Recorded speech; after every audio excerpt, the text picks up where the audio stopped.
বিশিষ্ট ব্যক্তিবর্গ, যুব নেতাবৃন্দ, শহীদ পরিবারের সদস্যবৃন্দ, জুলাই যোদ্ধাবৃন্দ, প্রিয় দুহার নবাবগঞ্জবাসী এবং সাংবাদিক বন্ধুগণ, আমাদের সাথে আরও রয়েছেন শৃঙ্খলার দায়িত্বে নিয়োজিত রাষ্ট্রের বিভিন্ন বাহিনীর সম্মানিত সদস্যবৃন্দ।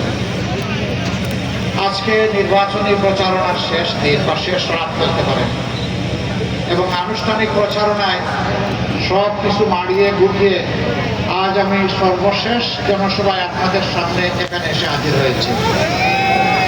আপনারা বুঝতেই পারছেন যে আমি এখানকার প্রার্থীকে কতটুকু ভালোবাসি। এ জায়গায় আসতে আমার 2.5 ঘন্টা সময় লেগেছে, আবার যাওয়ার সময় আশা করি 2-2.5 ঘন্টা লাগবে, কিন্তু এই সময়টা আমি আমার নিজের জন্য কর্তব্য বলে মনে করেছি। জিজ্ঞেস করবেন কেন?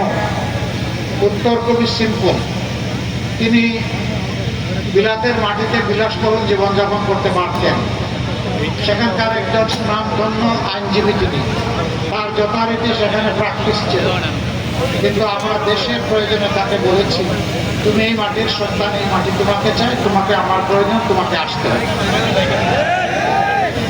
যখনই বলেছি আলহামদুলিল্লাহ সব কিছু ছেড়ে ওখানকার রঙিন নাগরিকত্ব ওটার দিকে ফিরে না থাকায় ওইটা ত্যাগ করে বাংলাদেশে চলে আসছে। এখন আমার দায়িত্ব বাকি তাকে আগলে রাখা এবং ছায়ার মতো তাকে পাশে রাখা।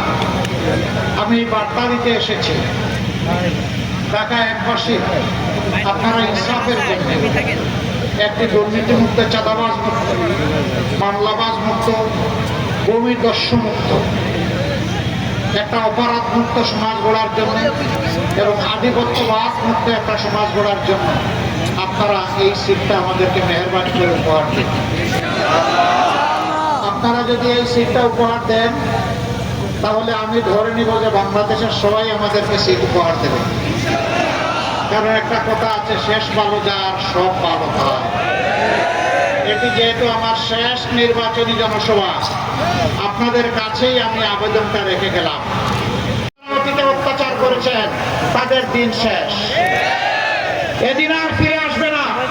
আমাদের এই ভাই বোনকে আমরা বুকে রেখে বুকে ধারণ করে বাংলাদেশ গড়বো ইনশাআল্লাহ। সবাই ভালো থাকবেন, আমাদের জন্য দোয়া করবেন।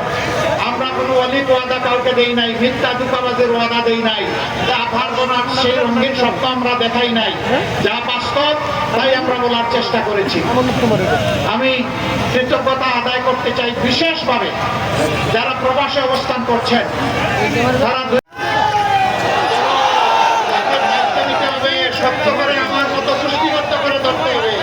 2 আঙ্গুল দিয়ে ধরতে হবে না, 5 আঙ্গুল দিয়ে শক্ত করে। প্রতীক আছে ইনশাআল্লাহ, ইনশাআল্লাহ জিতে যাবে। মা বোনদের দোয়া নিয়ে 12 তারিখ সারাদিন নতুন বাংলাদেশ লাগবে, লাগবে না? এই নতুন বাংলাদেশ বুকে তুলে নেওয়ার জন্য হাবো। গণভোটে কি বলবেন? প্রথম ভোটটি হবে হা, দ্বিতীয় ভোটটি দাঁড়িপাল্লা ইনশাআল্লাহ। মনে থাকবে? সবাই মিলে আমি বলে দিচ্ছি, এখানে একটু শুনলাম।